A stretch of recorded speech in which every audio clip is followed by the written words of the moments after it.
بسم اللہ الرحمن الرحیم۔ السلام علیکم ناظرین، میں طارق اسماعیل ساگر آپ کی خدمت میں افغانستان کے حوالے سے ایک بہت اہم رپورٹ لے کے حاضر ہوا ہوں۔ یہ تبصرہ تجزیہ ہے جناب بریگیڈیئر ریٹائرڈ سلطان محمود صاحب کا۔ آپ افغانستان میں سفارتی خدمات ایک طویل عرصے تک انجام دیتے رہے ہیں، اور مقامی حالات اور جو صورتحال ہے اور جو بین الاقوامی سازشیں ہیں اور جو یہاں پہ اور بھی جو پراکسیز جو کانسپریسی تھیوریز ہیں ان پہ خاصا عبور رکھتے ہیں، حالات حاضرہ پہ نظر رکھتے ہیں، اور آپ نے بہت ایمانداری سے بڑا ہی بے رحمانہ اور بڑا ہی صحیح تجزیہ چونکہ کیا ہے، تو میں مجبور ہو گیا ہوں کہ آپ کو لفظ بہ لفظ آپ کی خدمت میں وہ پیش کر دوں، تاکہ آپ کو دیکھیے ہم بائسڈ ہو سکتے ہیں، لیکن یہ جو بریگیڈیئر صاحب ہیں انہوں نے بہت ایمانداری سے اور بالکل غیر جانبدار ہے کہ ایک پاکستانی کی حیثیت سے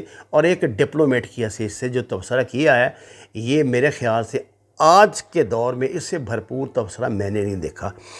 آپ فرماتے ہیں کہ افغانستان میں بظاہر آخری سین چل رہا ہے، پردہ گرنے والا ہے، لدے پھندے مرکزی کردار روانہ ہونے کے لیے تیار ہیں، جو کچھ بچا ہے اور جو مستقبل میں آنے والا ہے، اور آخری جھٹکا ہم سب کو کئی سالوں تک جھنجھوڑتا رہے گا۔ غور فرمائیں الفاظ پہ۔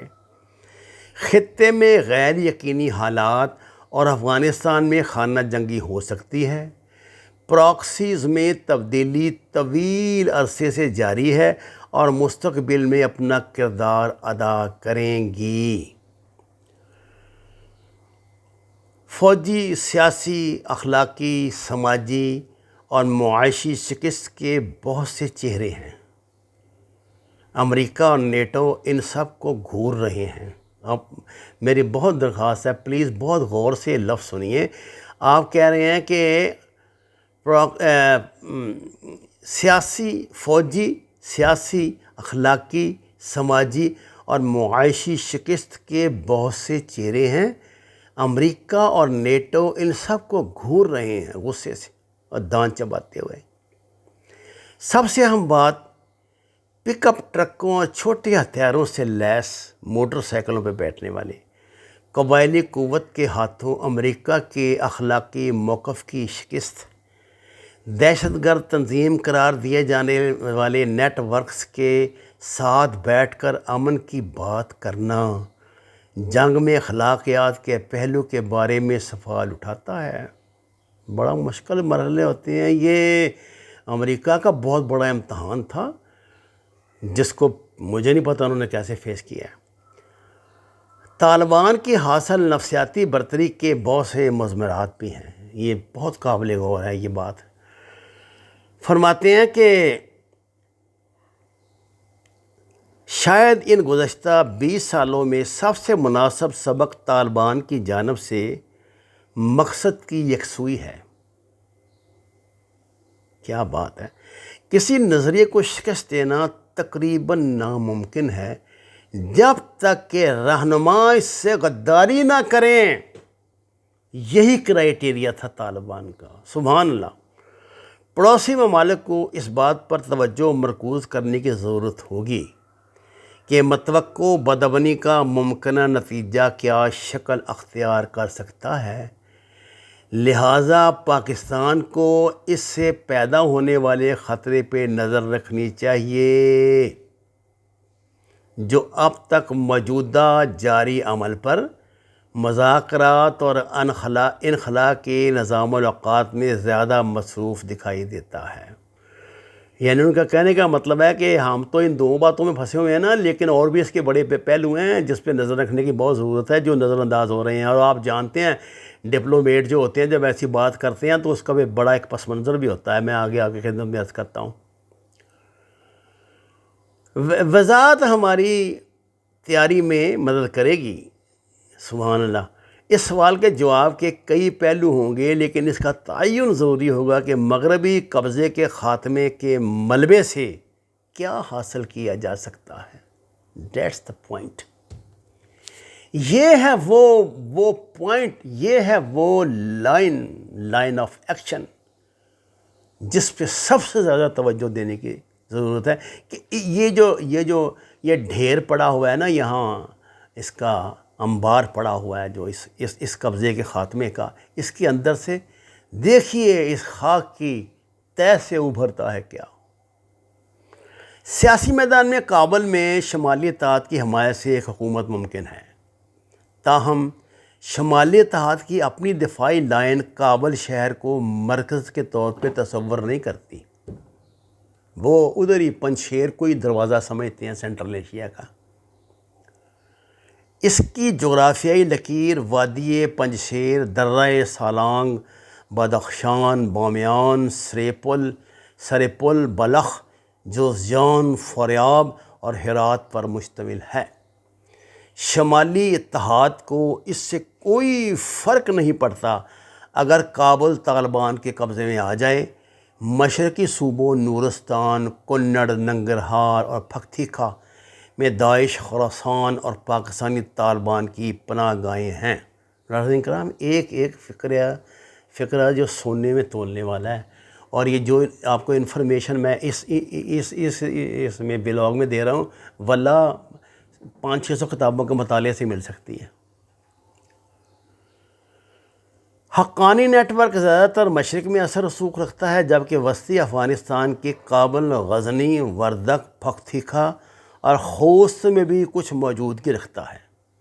طالبان وسیع علاقے میں پھیلے ہوئے ہیں جہاں سرکاری فوجی جانے سے گریز کرتے ہیں۔ اگرچہ دونوں کے درمیان حد بندی موجود نہیں، لیکن اس کے باوجود کابل اس خیالی لکیر سے بحفاظت دور ہے۔ یہ بھی واضح رہے کہ امریکہ کی کبھی یہ خواہش نہیں تھی کہ وہ بین الافغان مذاکرات کو کسی اتفاق رائے تک پہنچائے۔ ظلم خلیل زاد نے آغاز سے ہمیں دھوکے میں رکھا، سبحان اللہ۔ یہ واضح کمزوری امریکہ کے آخر کار 11 ستمبر تک ملک چھوڑنے کے اچانک اعلان سے واضح ہے۔ تازہ پراکسیز کے لیے دوڑ تمام ہمسایہ ممالک کو مصروف رکھے گی۔ چند ہزار امریکی کنٹریکٹرز کا اہم معلومات کے حصول کے لیے پیچھے رہ جانا بلیک واٹر کی طرف اشارہ ہے، کھیل کو کافی دلچسپ بنا دیتا ہے۔ خفیہ ایجنڈا یہ واضح کر دیتا ہے کہ افغانستان میں قیام امن مقصد نہیں، بلکہ چین، پاکستان اور سی پیک اصل ہدف ہیں۔ چین، پاکستان اور سی پیک، ان قوتوں کو پشتون علاقوں میں اپنی جگہ بنانے کے لیے طالبان اور حقانی نیٹ ورک کے خلاف لڑنا ہوگا۔ اس سلسلہ میں ٹی ٹی پی، داعش اور یہاں تک کہ القاعدہ ان کے لیے مفید ثابت ہو سکتے ہیں۔ صدر اشرف غنی، نائب صدر امراللہ صالح اور محب اللہ محب اس سوچ کے بظاہر حامی ہیں۔ اب ہمارے پاس جو کچھ بچا ہے اس کا ایک خاکہ موجود ہے۔ یہ پیچھے رہ جانے والے امریکی ٹھیکیدار کن علاقوں میں ہوں گے، ان کی شناخت کی ضرورت ہے۔ ایسے علاقے ہماری سرحد کے ساتھ نورستان، کنڑ، ننگرہار، پختیکا اور زابل ہو سکتے ہیں۔ پاکستان کے جنوب میں وہ سی پیک کی پیش رفت کو روکنے اور شمال میں پشتون بیلٹ میں مقامی بغاوت کی کوشش کر سکتے ہیں۔ پاکستان کو طالبان اور حقانی رابطوں کا سہارا لینا پڑ سکتا ہے۔ طالبان ٹرمپ کارڈ ہیں، یاد رکھیے۔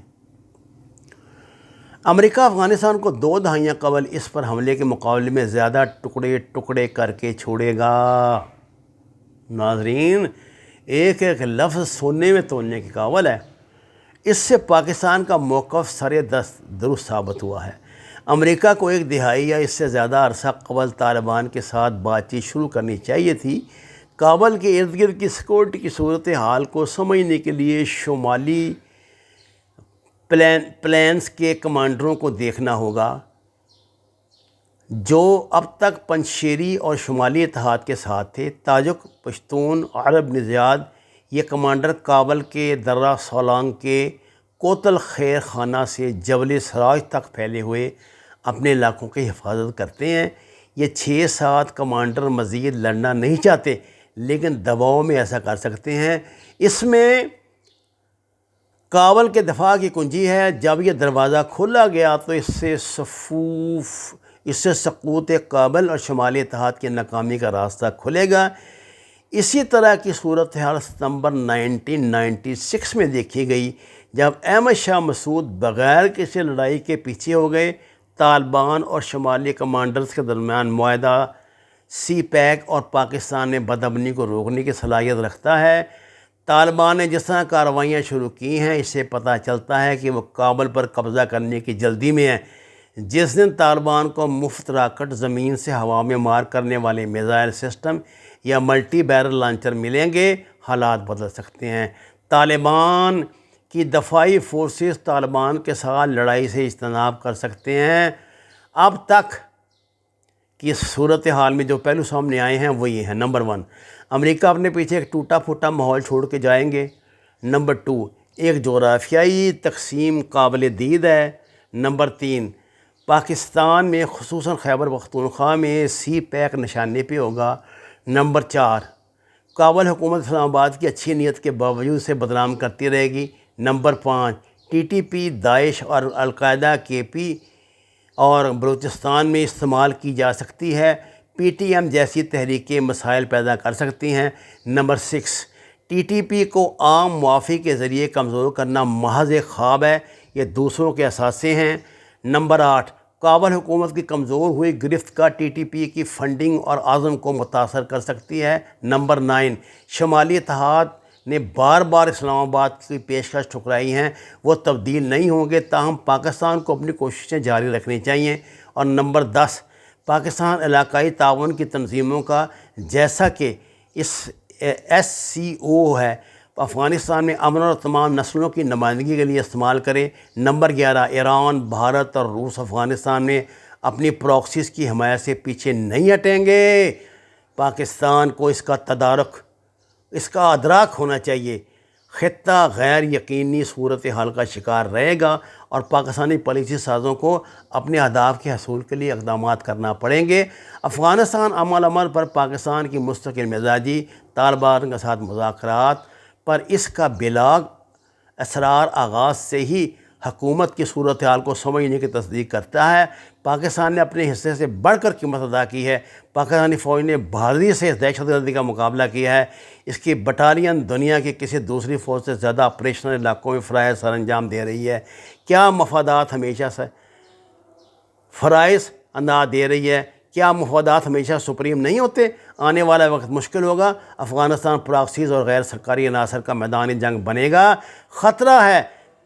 ضرورت اس بات کی ہے کہ پاکستان کو اب پھر طویل مدتی اہداف کا دوبارہ تعین کرنا ہوگا۔ ناظرین کرام، یہ بڑا بھرپور، جامع اور میں کہتا ہوں کہ اس وقت کا سب سے مؤثر تبصرہ ہے جو بریگیڈیئر صاحب نے کیا، میں نے آپ کی خدمت میں پیش کر دیا۔ براہ کرم اس پہ غور فرمائیں اور ان کانسیکوینسز کا ابھی سے احساس کر لیں۔ ان کے تدارک کے لیے، ان کے تدارک کا ادراک ہی کر لیں، چھوڑیں۔ کوشش تو حکومت نے کرنی ہے۔ وما علینا الا البلاغ المبین۔ درخواست قرآن نماز کو ترجمے کے ساتھ جانیے۔ ہمارے چینل کو سبسکرائب کریں، لائک کریں، سچ کے سفر میں ہمارے ساتھی بنیں۔ آپ کا بہت شکریہ۔